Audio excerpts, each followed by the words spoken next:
Non registro un episodio di Terraria da una vita. Intanto ho fatto alcune cose, come prendere il Nasar dal dungeon. Questo viene droppato dai Cursed Skull, no, i teschietti volanti, ed è uno di 11 equipaggiamenti che danno un'immunità a un particolare debuff. Una cosa che non ho ancora mostrato è la Void Vault. Come vedete qua è un altro storage particolare ed è collegato alla Void Bag. Le possiamo entrambi fare appena abbiamo le ossa. La Void Bag funziona come il maialino. Questo storage è particolare anche perché quando avremo l'inventario pieno andrà tutto qua dentro automaticamente, quindi ottimo. Mi sono anche ricordato di costruire il ponte qui da separare la Crimson.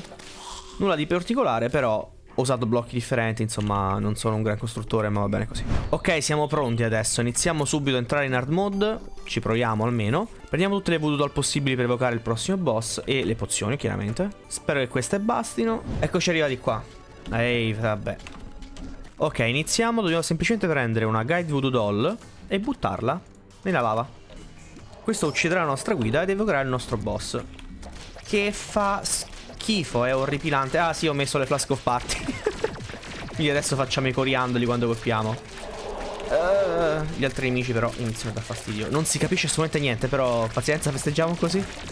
Allora, Wall of Flash si muove in continuazione verso di te e ha questi tentacolini che si rigenerano, almeno in Master Mode, nelle altre modalità no. Gli occhi sparano il laser, insomma ha diversi attacchi. Ti spara anche le lices, dei serpentelli orripilanti.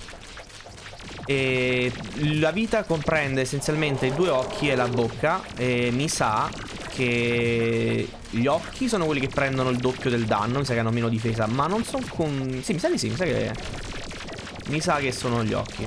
Alla fine non sto neanche usando il cavallo perché mi sto rendendo conto che devo schivare gli attacchi. Però come vedete diventa sempre più veloce e forte man mano che andiamo avanti e ce l'abbiamo fatta. Ok, e abbiamo... abbiamo sbloccato hard mode. Ok, come vedete si crea una specie di scatola ogni volta che la ammazziamo per non far cadere nella lava i suoi drop.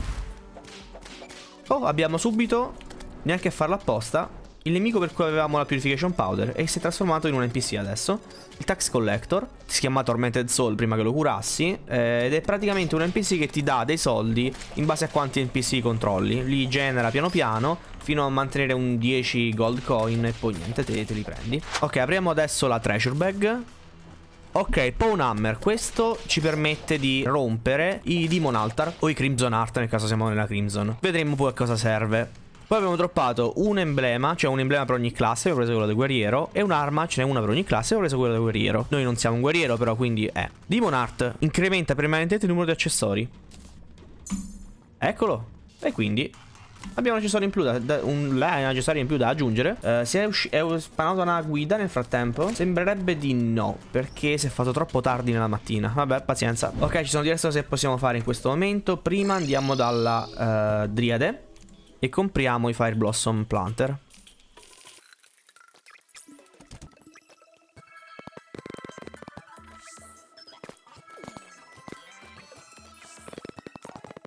Ed ecco fatto. È arrivata la guida, perfetto. Adesso andiamo a rifare un altro Wall of Flash. Ma prima... E voilà. Mi sono reso conto che c'ho un blocco in più qui, aspetta. Ok, ora è preciso, aspetta che la rifaccio. E voilà. Per qualche motivo non mi fa teletrasportare nel Cavern Pylon. Evidentemente è morto qualche NPC. Però nel frattempo sono dimenticato di dire, e anche che l'avevo fatto, un pit, come vedete, un fosso. È arrivato Truffle, poi andiamo a vedere anche Truffle. E la Crimson si è estesa, quindi aia. Quindi ho separato più o meno qui. Però come vediamo la Crimson si è estesa fino adesso. Ah, adesso ho capito perché non sono più gli NPC. Perché la Crimson ha completamente corrotto la mia casa. Guarda dove arriva. Sì, vabbè. Un Crimson Mimic mentre stavo distratto, certo. Un mini boss di quelli forti che mi arriva adesso, così. Che bello. Intanto, vabbè, combattiamolo. Non sta andando proprio come prevedevo questo hard mode. Per niente proprio. Ok, ci sono delle spieghe che devo farvi. Innanzitutto, quando entriamo in hard mode, si crea una forma di X partendo dal centro del mondo che corrompe e purifica determinati biome. Come vedete qui la Crimson mi ha preso tutto questo lato qui che corrisponde al mio cursore. E purtroppo è andato molto male perché mi ha preso esattamente il centro della mappa, dove io adesso farò molta difficoltà a tenere la Crimson lontana dalla mia base principale. e da quella del deserto e da quella della caverna, dove mi ha già buttato via tutti gli NPC. Vedo già qua invece della mappa che qui si è spawnata l'Hallowed. Questo è un nuovo biome, la purificazione praticamente, e lo vedremo più avanti, adesso non è il caso. Parliamo invece delle anime, perché iniziando a uccidere nemici nella Crimson, o corruzione in base al vostro primo nemico, o nella purificazione, prenderemo rispettivamente le anime della notte e le anime della luce. Questi sono oggetti molto importanti per craftare tante cose. Perché ho sta roba qui? Ok. E anche questo li vedremo più avanti. Questo perché in realtà c'è talmente tanta roba da fare che dobbiamo andare necessariamente un passo alla volta. Quindi questo è quanto. Però sta iniziando ad arrivare notte. Quindi adesso quindi adesso possiamo andare nella giungla, dove tra l'altro si è insediato il nostro tax collector che inizia a raccogliere monete. E aspettiamo la notte per acquistare delle ali migliori dal Witch Doctor. La notte inizia alle 7:30. Un altro minutino di attesa.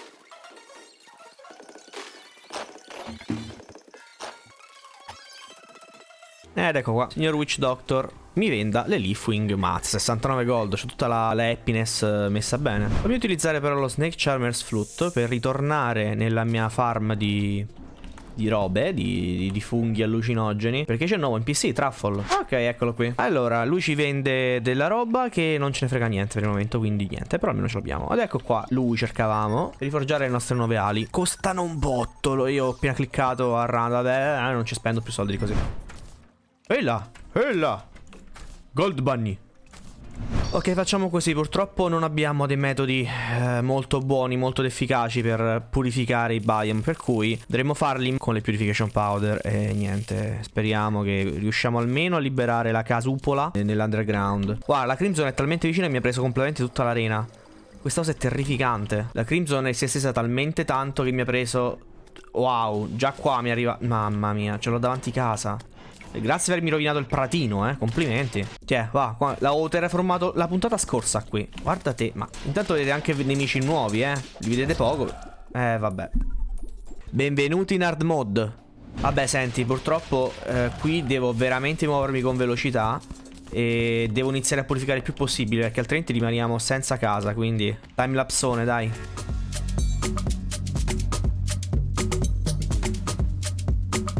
Ok, no, assolutamente no.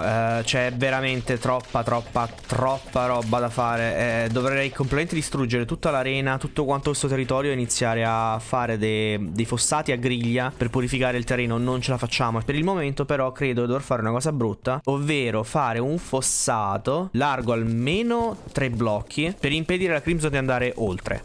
Purtroppo non c'è altro modo. Come vedete è già qua. Cioè, è assurdo. La cosa difficile è che se anche un solo blocco di Crimten riesce ad arrivare da quest'altro lato del fossato, ricomincia tutto da capo, si continua a rinfettare tutto il mondo. È tremenda questa cosa. Allora, il fossato è stato fatto. In realtà per fortuna non ho dovuto lavorare più di tanto. Questo mi ha permesso di separare completamente questa zona di terra e quindi di proteggere la casa da questo lato. Ok, nuovo piano. Dobbiamo anche liberare la casa sottoterra. Ho intenzione di iniziare subito a farmare i ragni.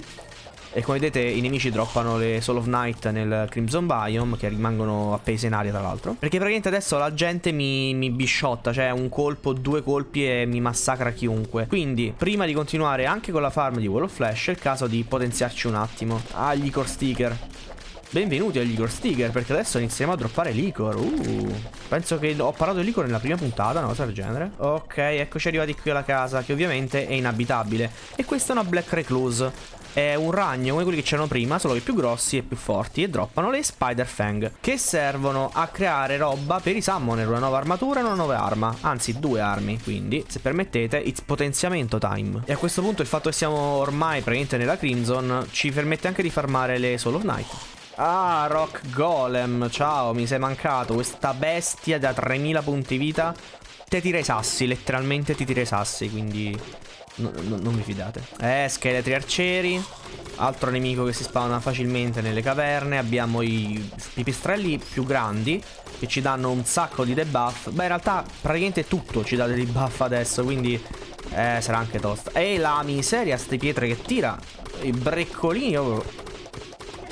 Ah, mi pia? Eccolo qua. 13 gold il Rock Golem.